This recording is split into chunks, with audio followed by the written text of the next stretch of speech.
దానం చేస్తారని అనుభవాలు చక్కగా ఉండాలని చక్కగా సౌందర్యం చేసి ఆనందిస్తాను ఆశిస్తూ ఆ తర్వాత రాజానంద తీర్థ స్వాములు వారు 15 నిమిషాలు వారు దివ్య సందేశాలు అందించవలసిందిగా వాళ్ళు కోరుతున్నాను.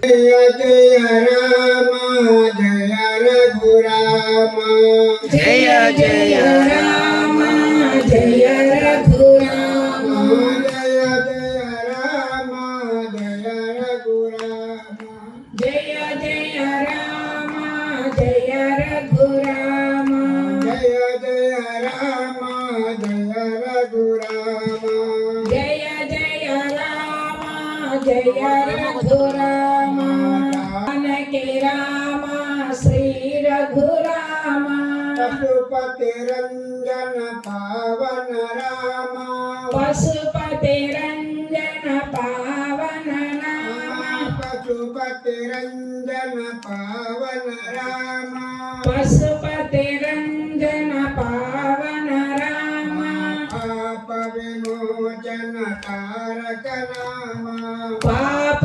విమోచన తారక నామ పాప విమోచన తారక నామ పాప విమోచన తారక నామ జయ జయ రామ జయ రఘురామ జయ జయ రామ జయ రఘురామ జయ జయ రామ జయ రఘురామ జయ జయ రామ జయ రఘురామ रामचंद्र महाराज की जय पवन सुत हनुमान की जय सद्गुरुनाथ महाराज की जय साधु संतन महाराज की जय रंगल की जय पार्वती पते हर हर महादेव शंभो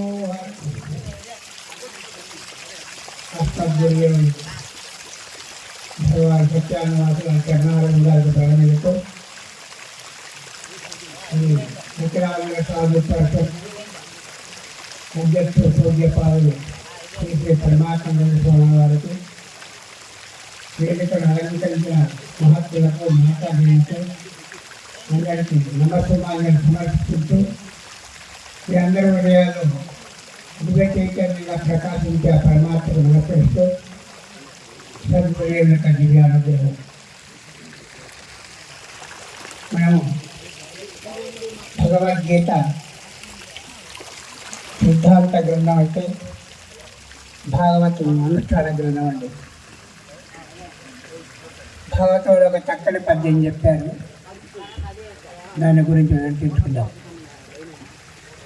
ఏన మృతుండనౌనని ఇంత భయంబు మనంబులోపలన్మానము సంభవము గల మానవ కోట్లకు తావు నిత్యముగాన అరిందలంపు మిక కలుగదు జన్మము నీకు ధాత్రిపై మానవనాథ పొందదవు మాధవలోక నివాస సౌఖ్యముల్. భాగవతంలో పరీక్షిత్ మహారాజుకి సుఖవాసత్ర పద్యం ఉంది. పరీక్షిత్ మహారాజు వారం రోజులు కష్టాలను ఆ భయం చేత సర్వాన్ని త్యజించి ఆ గంగా తీరంలో మరి ప్రాయోపవాసం చేస్తారండి. అతను వారం రోజులు వచ్చారు, కష్టాల భయం ఉండి. మరి మనం కూడా ఎప్పుడు వస్తామండి? మనం కూడా వారం రోజులు వస్తామండి. మనకు కూడా వారం రోజులు తాగుంది, కానీ మనకు ఆయనకున్న భయం మనకు లేదు. ఆయన సర్వాన్ని వదిలిపెట్టుకున్నాడు, మనమేం వదిలిపెట్టగలండి, అన్ని పట్టుకొని ఉంటున్నామండి. ఇంకేత వారానికి 7 రోజులు 7 రోజులు కదా, ఆ 7 రోజుల్లో ఏదో ఒక రోజు పోతాం మనం కూడా. ఆదివారం, సోమవారం, మంగళవారం, బుధవారం, గురువారం, శుక్రవారం, శనివారం, ఇదే వారం. ఈ వారంలో మనది కూడా ఎప్పుడో కూడా ప్రయాణం అయినంట. అందుకనే మనం కూడా వారం రోజులు కష్టామని భావన ఉన్నప్పటికీ ఆ భగవంతుని అందు మనకు ఆసక్తి కలగడం లేదు. ఈ ప్రాపంచిక వ్యవహారాల్లోనే మునిగిపోతున్నామండి. యమధర్మరాజు ధర్మరాజుని అడిగాడట, ఈ లోకంలో అత్యంత ఆశ్చర్యకరమైన విషయం ఏంటిదని. ఏం చెప్పండి? అహాని భూతాన్ని గచ్చంతి యమాలయ శేషాస్థావరమిచ్చంతి హిమాచార్య మదపరమన్నాడండి.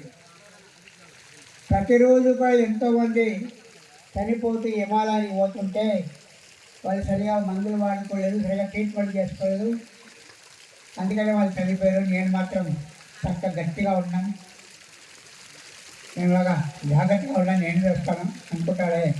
ఇంతకంటే ఆశ్చర్యం లేదట. మనం అంటున్నాం. అందుకని ఈ లోకంలో చావు ప్రతివాడికి తప్పదు. సంభవము గల మానవకు అట్లకు చావు నిత్యముగా నిత్యం. అందుకని శాస్త్రం చెప్పేది ఏంటంటే భగవంతుని మరవకూడదు, చావును మరవకూడదండి. ఈ రెండు మర్చిపోకూడదు. ఈ రెండు ఇప్పుడు పెట్టుకోవాలి, భగవంతుని కూడా జ్ఞాపకం పెట్టుకోవాలి. ఈ రెండు మర్చిపోకూడదు. జీవితంలో రెండు మర్చిపోలేదండి. మనం ఎవరికైతే ఉపకారం చేశానో అది మర్చిపోవాలా, ఎవరైతే మనకు అపకారం చేశారో అది మర్చిపోవాలి. ఈ రెండు మనం మర్చిపోవాలండి. ఉపకారం చేసింది మర్చిపోవాలి, అపకారం చేసింది కూడా మర్చిపోవాలట. ఈ రెండు జ్ఞాపకం ఉందనుకోండి, వాటి మీద మనం చలామణి చేస్తాం. కాబట్టి ఈ రెండు ఎప్పుడు జ్ఞాపకం పెట్టుకోవాలన్నట్టు. ఇంకా మనకి శాస్త్రాలు చెప్తుంది. మనం చూడండి, భర్తృ గారు చెప్పాడు, ఆదిత్యస్య గతాగత రాహరా సంక్షీయతే జీవితం వ్యాపారే బహుకార్యభార గురువే కాలోన విజ్ఞాయతే దృష్ట్వా జన్మ జరా విపత్తి మరణం త్రాసచ్చ నోత్పద్యతే పీత్వా మోహమహిం ఉదిరాం ఉన్మత్తభూతం జగత్. ఈ జగత్ ఎట్లా ఉందటండి. రోజుకు రోజు మన జీవితం తరిగిపోతుంది. మనం 50 సంవత్సరాలు అయింది అంటే ఒకరోజు గడిచిపోయినట్టు వాళ్ళ జీవితంలో. కాబట్టి మనం ఆ కాలాన్ని గుర్తించలేదు. అనేకమైన విషయాల్లో ఉండి, ఆ వ్యాపారాల్లో ఉండి అవన్నీ మర్చిపోతున్నాము. కానీ మాత్రం మన జీవితం గడిచిపోతుంటూ ఉంటుంది, తరిగిపోతుంది. అందుకనే ఈ లోకం అనేది అజ్ఞానం అనే కైపులో ఉండి, మోహం అనే కళ్ళు దాగి అజ్ఞం అనే కైపులో ఉన్నాడు. నేను పిచ్చి వాళ్ళలాగా ఉన్నాం. మనంతా పిచ్చి వాళ్ళమే. ఈ లోకం అంతా కూడా పిచ్చిదే. ప్రతి వాడికి పిచ్చి ఉంటుంది. పిచ్చి లేని వాడు లోకంలో లేడు. రామకృష్ణ పరమేశ్వరం ఒకడు అడిగాడ, స్వామి వాళ్ళందరూ పిచ్చోళ్ళు అంటుంటే ఆయన చెప్పాడండి, నా పిచ్చి అందరికంటే బాగుపడతారు, అందరి పిచ్చి నాకుంటే నేను చెడిపోతాను అన్నాడండి. అతనికి భగవంతుని అందు పిచ్చి. మనకు ప్రపంచంలో ప్రతిదాని మీద పిచ్చి ఉంటుంది. డబ్బు సంపాదన పిచ్చో, లేకపోతే భార్య మీద పిచ్చో, పిల్లల మీద పిచ్చో, ఇదో పిచ్చి.